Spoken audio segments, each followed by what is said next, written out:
Hi guys, good morning, good afternoon, good evening, hi for all.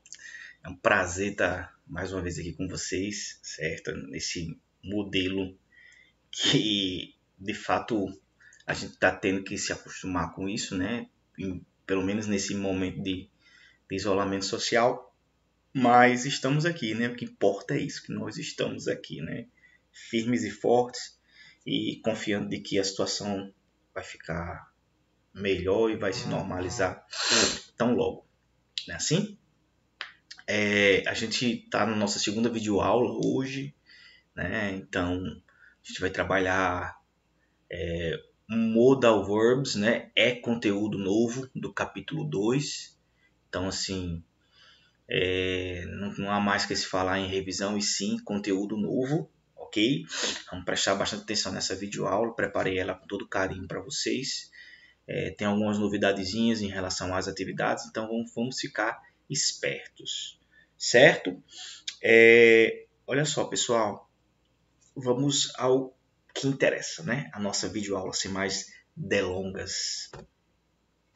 A gente tem aqui isso aqui é um print retirado do material de vocês, né? Então se você está aí com o materialzinho, você já pode abrir aí na página, né? Que importa. Pessoal, qual é a página que eu tenho esse conteúdo aí? Salvo engano, na página 25 ou 26, você tem isso daí, certo? Não importa, é Modal Verbs capítulo 2, certo? É só procurar aí que você vai encontrar. Outra coisa importante é que se você não tiver o material e você quiser acompanhar a nossa videoaula com o material, você tem condições de baixar nosso material digital, né? Eu já prontifiquei o link aí, acredito que para todas as turmas. É só você acessar o link, preenche ali com o basicão dos seus dados pessoais naquele link e você, nesse período de isolamento, você vai ter acesso ao nosso material, certo? Que é o Access One, né, da Ritmo. É bem tranquilo, super intuitivo. Seria interessante, né? Já que você está sem o material, você vai ter um material digitalzinho para poder acompanhar, realizar as atividades e tudo mais, ok? Mas vamos lá, pessoal, sem delonga. Modal verbs, certo? Primeira coisa que vocês precisam saber sobre os modal verbs é para que eles servem, né? Esse slide aqui está dizendo que os modal verbs eles são verbos auxiliares que dão extra information, que dão informações extras sobre o verbo principal, the main verb. Então, é importante que se diga que o verbo modal ele vai acompanhar o verbo principal, né? Na grande maioria das vezes você vai encontrar o modal ligado, associado a um verbo principal, né? Porque ele é um tipo de verbo que ele vai trazer consigo alguma informação, né? Uma informação a mais para o verbo principal, né?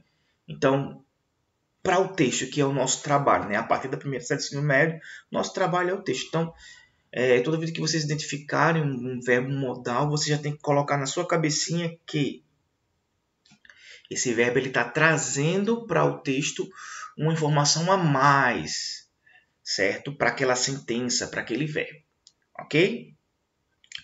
Existem alguns tipos de modais. Hoje nós vamos estudar principalmente o should e o must, certo? Qual é a tradução deles, como que eles são utilizados nas orações, o que é que eles indicam, é o nosso foco do estudo. Claro que os modais, quando a gente estuda, né, o modal para o texto, é importante que a gente ressalte o modal e algumas outras palavras que são derivações do modal, né, que podem assumir também a função do modal, né? Então, dito isso, olha só, eu queria mensurar também antes três informações importantes sobre o modal, né? Eu acho que esse é o carro-chefe dos modal verbs e é importante que vocês tenham esse entendimento também, certo? Toda aula minha que eu trabalho com modal, eu gosto sempre de ressaltar que o modal ele não precisa do to para indicar um infinitivo. Toma cuidado com esse to que eu vou falar já já sobre isso melhor, certo? Ele não precisa do S na terceira pessoa do singular, né? Você que já aí na primeira série, eu posso imaginar que essa questão do S não é mais um problema para você, sobretudo quando a gente fala de terceira pessoa do singular, de presente, né, que nós sabemos que sempre quando a gente está trabalhando com um verbo, né, e esse verbo ele está no presente, ele está na terceira pessoa do singular, he, she, it ou o nome.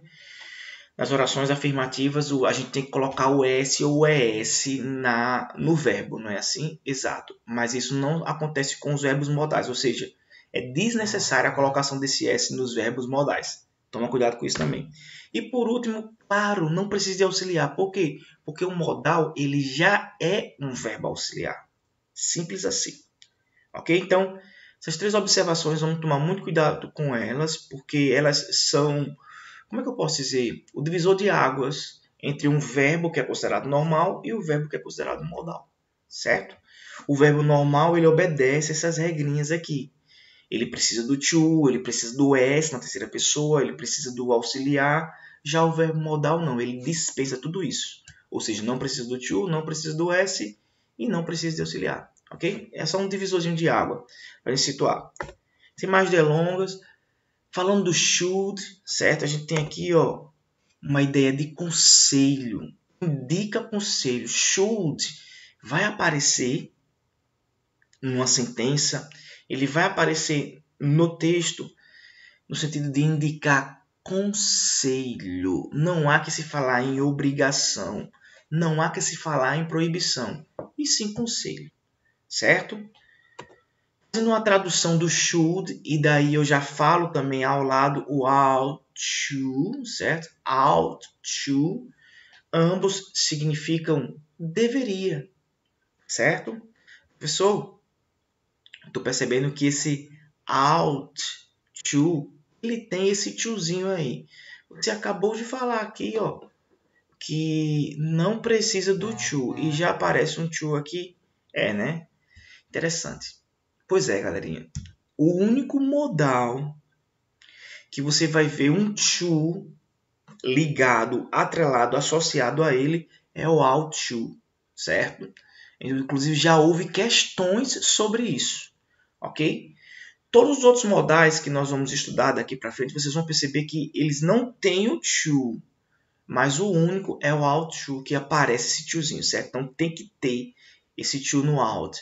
Mas como tradução, tanto should como ought to significa deveria, certo? Aí aqui tem alguns exemplozinhos que foi colocado. You should ou you ought to be on the lookout for manipulative aims. Então, assim que você deveria, aí esse deveria você pode usar no texto, ou como foi usado aqui, ó, tanto should como ought to. Aí você vai ver o verbo. O verbo principal aqui é o verbo to be. Você deveria estar, né, ó, tipo, a procura, né, na investigação por anúncios que são manipuladores. É o que está ali na construção. She shouldn't ou she ought not to. Opa, professor, por que apareceu um shouldn't? Porque você pode, pelo should e pelo ought to ser modal, não precisa de auxiliar. Ou seja, você já coloca o not diretamente. No caso aqui, o should com o not já foi abreviado, foi aglutinado, foi juntado. Então ficou shouldn't. Ou seja, não deveria. Ela não deveria. Nota que no ought to, né, o not ele tem que ficar entre o ought e entre o to. Em geral, não se abrevia o ought not to. Eu vi algumas vezes, mas é mais comum você ver o ought not to, certo? E não o ought not to, ok? Mas o que importa é que tanto should como ought not to significa não deveria. Ela não deveria, olha o verbo, acreditar em tudo que ela vê na publicidade. Veja, aqui há uma construção negativa sobre o shouldn't, certo? Sobre o should, né? E que você pode usar o ought not, né? Assim. E aqui uma perguntinha, should I go? Eu deveria ir, né? O verbo principal é o ir, naquele supermercado, ou perdão, aquela conferência de marketing, certo? Olha só. Então aqui, pessoal, a gente tem o uso do should, não é isso? antes que a gente possa ir mais além, deixa eu só ver aqui. Reforçando a ideia do not, esse notzinho aí é para indicar a forma negativa, e no ought to você coloca ele entre o ought e o to, certo? Outra coisinha que a gente tem aqui é a questão do strong advice. Como assim strong advice? É quando for como é que eu posso dizer? Às vezes você tem uma construção onde a presença do conselho ele é muito mais forte, né? Aquele conselho quase com peso de obrigação, né? Aí é muito comum vocês virem em construções assim o had better, né? Aí você pode traduzir o had better como é melhor, né? Tipo, é melhor você não fazer isso, né? Como sendo você está dando um conselho, mas é um peso muito forte, né? Então, quando isso acontecer, é muito comum aparecer no texto had better, né? Aí aqui tem dois exemplozinhos. You had better stop, né? A gente pode traduzir assim, ó, é melhor você parar de mentir quando cria anúncios. E também tem a forma negativa. You had better not. É melhor você não mentir quando cria anúncios. Olha só. Duas formas. A forma afirmativa é a mesma construção, só que na forma afirmativa e na forma negativa. Só que aqui é o seguinte. Had better é considerado um modal também? Sim, especificamente had better é um phrasal modal. A gente não viu isso ainda, vamos trabalhar isso mais adiante, certo? Mas por hora é bom que você entenda que o had better é considerado um modal também. Por isso que na forma negativa não foi necessária a presença do auxiliar, você só colocou o not, certo? Suficiente para o momento é você saber disso. Quando nós chegarmos a falar sobre os phrasal modal, aí eu explico melhor esse entendimento aqui. Certo? Ok? Aí o seguinte, a gente tem aqui, pessoal, a questão da forma interrogativa. Geralmente, você não usa nem o had better e nem o ought to em orações interrogativas, certo? Você pode usar nas afirmativas e nas negativas. Porém, na interrogativa, não. Isso quer dizer que na forma interrogativa vai ser o should mesmo, certo? Então toma só cuidado com isso. Antes da gente falar um pouquinho sobre o must, né, que é o nosso segundo modal que a gente vai trabalhar hoje, eu queria mostrar aqui para vocês o seguinte. Ó. Nós temos a seguinte construção. You need to study more é uma construção normal, não tem modal. Traduzindo, você precisa estudar mais. Se eu quisesse trocar, por exemplo, esse verbo need por um modal, digamos o should, certo? Ficaria assim, ó. You should, certo? Você deveria estudar mais. Perceberam que a partir do momento que eu troquei, que eu inseri o should na construção, o verbo, ó, ele perdeu o quê? Ele perdeu o to. Isso aqui diz respeito a essa observação, ó, do não precisar do to para indicar o infinitivo. Agora, claro, que se você quisesse usar aqui o ought to, aí sim, nesse caso, teria que ter o to. Porque, conforme que já foi dito a vocês, o to ele só é presente como exceção no ought to, né? Mas eu reitero, ought to também é modal. É o único modal onde o to ele se faz presente. Mas olha só, a tradução aqui é a mesma. Você deveria estudar mais. Então, tanto você pode escrever com o should ou com o ought to. Você vai encontrar no texto tanto o should quanto o ought to. Certo? Então, vamos se acostumar com isso, ok, galerinha? Então, viu should, viu ought to, você já sabe que é deveria, ok? Falando um pouco sobre essa segunda observação do S da terceira pessoa, a gente tem aqui, ó, Mary, que é terceira pessoa do singular, wants, olha o Szinho aqui, to work here. Mary quer trabalhar aqui.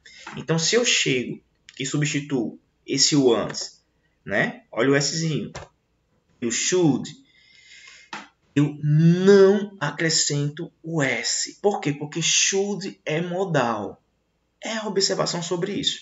E também, claro, que a gente não coloca o S no ought to. Então, não tem essa questão dessa regrinha da terceira pessoa do singular, da colocação do S nos verbos modais, certo? Ok? Vamos ficar esperto nisso daí. E sobre a questão do uso do auxiliar, eu vou fazer o seguinte. Vou pegar essa construçãozinha que tem aqui, ó. You need to study more. Vou convertê-la para a forma negativa, vai. Então fica assim, you don't need to study more. Nota que apareceu o don't aqui, não foi? Então é o seguinte, esse don't ele é auxiliar. Por quê? Porque essa construção ela não tem modal. Agora vamos lá, digamos que eu converta. Eu coloco should, que é um modal. Olha o que aconteceu. O don't ele não é mais utilizado e eu acrescentei o not após o should. Só para confirmar essa questão do não precisar do auxiliar, certo? Então é basicamente isso. Apareceu o auxiliar na construção, daí você não precisa apareceu o modal na construção, daí você não precisa do auxiliar, nem para negar e nem tampouco para interrogar. O mesmo acontece com o out, que fica o out, not to, certo? Ok? Então aqui foi só para mensurar um pouco essas 3 regrinhas que eu coloquei inicialmente aqui, né? Dando exemplos para vocês. E a gente tem aqui ó, o must. Só que para trabalhar com o must aqui, eu vou preparar outro slide. Eu vou aqui para um outro slide que fica melhor, fica mais limpo, né? Para a gente poder trabalhar. Então veja, o que é que nós temos aqui? Nós temos o must. Engraçado que o must, ele praticamente tem a mesma tradução do should, né? Que é o deveria, né? O dever, o deveria, certo? Nota que aparece junto ao must o have to. Sobre o have to, o que eu queria dizer é o seguinte, não é modal.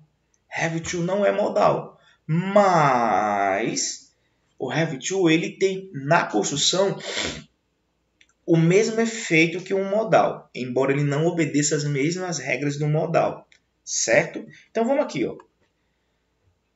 O must ele indica obrigação, should indica conselho. Must é obrigação, certo? É aquela velha história. Você deveria estudar, né? Você pode construir usando tanto o must quanto o should. Só que se você usar o should, esse deveria tem caráter de conselho.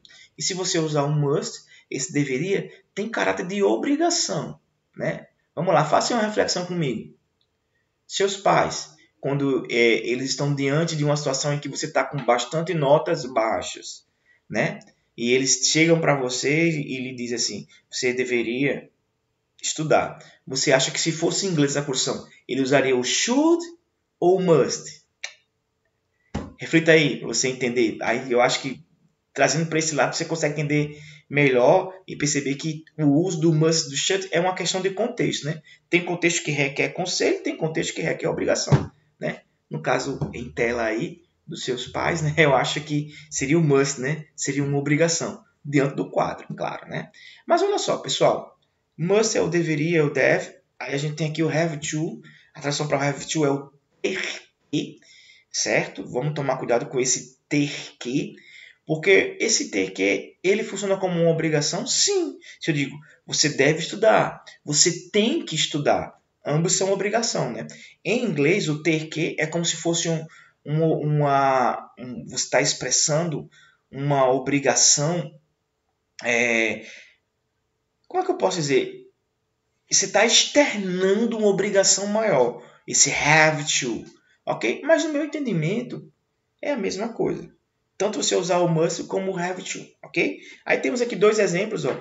You must talk. Tipo, você deveria conversar com seus filhos sobre publicidade manipuladora. Então aqui o must foi usado porque esse contexto aqui é um contexto de obrigação. É importante seus filhos saberem disso, né? Quase que uma obrigação. E a mesma coisa aqui, você tem o have to. Nota que have to, por não ser auxiliar, e aí o que acontece? Na oração interrogativa, eu tive que usar o do como auxiliar. Do I have? Eu tenho que comprar todo o produto para ter um desconto? Não é isso? Eu tenho que comprar a embalagem inteira para ter o desconto? Olha só. Então, veja. Aqui o importante é que o efeito aqui foi de obrigação, certo? Muito embora o have to não seja modal. Nota que o ought to, eu já deixei muito claro que ele é um modal, mas o have to não, certo? Então vamos tomar cuidado com isso, ok? Prova disso é que se have to fosse modal, não existiria esse auxiliar aqui. O próprio have to já viria para o começo da construção, mas não é o caso aqui, certo? Só para deixar muito claro. Bem, o que é que nós temos ainda aqui? Eu coloquei aqui um exemplo. You must study more. você deveria estudar mais. You have to study more. Você tem que estudar mais. Aqui é só para colocar um exemplozinho do uso do must e do uso do have to, certo? Aí, olha só. Vamos aqui falar, a gente não pode deixar de falar também da falta de obrigação. Então, veja, se você, ao utilizar o have to, você coloca o don't ou o doesn't have to, isso aqui é a retirada da obrigação. Vejam dois exemplos. Ó. We don't have to create a jingle. Nós não temos que criar um jingle para a nova campanha. Ou seja, esse don't aqui, ele está retirando a obrigação. Certo? She doesn't have to buy. Ela não tem que comprar, certo? Toda a embalagem para obter um desconto. Então, veja aqui. Esse doesn't have está tirando a obrigação, certo? Pessoal, então, se eu coloco o must com o not também, eu estou falando de obrigação? Não. O have to na forma negativa é a falta de obrigação. E o must not ou must not, certo? Tem a ver com proibição. Opa, então o must ele pode indicar duas coisas, obrigação e proibição. Sim, obrigação se ele vier presente em orações afirmativas e proibição se ele vier presente em orações negativas. Eu acho que é isso que você precisa saber. Deixa eu só colocar aqui, pessoal, o carregador do meu PC, né? Porque tá parecendo que ele meio que tá querendo descarregar, então, rapidão, certo? Rapidão, pronto. Ótimo. Daí, pessoal, então, dando continuidade, o que é que nós temos aqui? Nós temos essa questão, acho que deve ter aqui um exemplozinho, ó. Então, esse you must not go out home. Você não deveria sair de casa, né? Aproveitando esse nosso contexto, né, de isolamento social, você não deveria sair de casa. Então, veja, o not aqui ele está aparecendo junto ao must, porque é uma oração negativa, mas digamos que você vê isso no texto aqui, e qual vai ser o seu entendimento em relação a isso? Opa, esse must aqui, ele não está indicando uma obrigação, ele está indicando sim uma proibição, certo? Então, vocês estão percebendo que sempre eu estou associando o nosso entendimento aqui das explicações ao texto. Por quê? Porque a gente vai trabalhar muito essas coisas em texto e assim, a gente tem que ter esse entendimento das coisinhas. Né? Assim, então, a partir da primeira série, a maioria das minhas explicações sobre tópicos gramaticais dizem respeito ao texto. Ok? Então, é algo que a gente tem que estar sempre se acostumando. Ok? Galerinha, olha só, a gente meio que concluiu tudo que eu queria. Aí embaixo, vocês estão vendo no cardzinho aí, estão vendo aí embaixo, na barrazinha de rolo aí que está, a indicação das atividades de casa de vocês. Estão vendo isso daí, né? Beleza. Olha só, o que é que eu quero de vocês, pessoal? Para a primeira série, a gente tem duas atividades, né? A primeira que foi pedida para vocês na nossa primeira videoaula, que foi a tradução da página 25 e as questões 5 e 6. E a segunda atividade de vocês são as páginas 26 e 27. Não é isso? Basicamente, que vocês teriam que trabalhar, juntamente com a tradução da página 28. Vocês estão percebendo que tem um e-mailzinho aí, alanbarros5@gmail.com. Pois é, esse e-mail vai ser para vocês enviarem as respostas das atividades para mim, certo?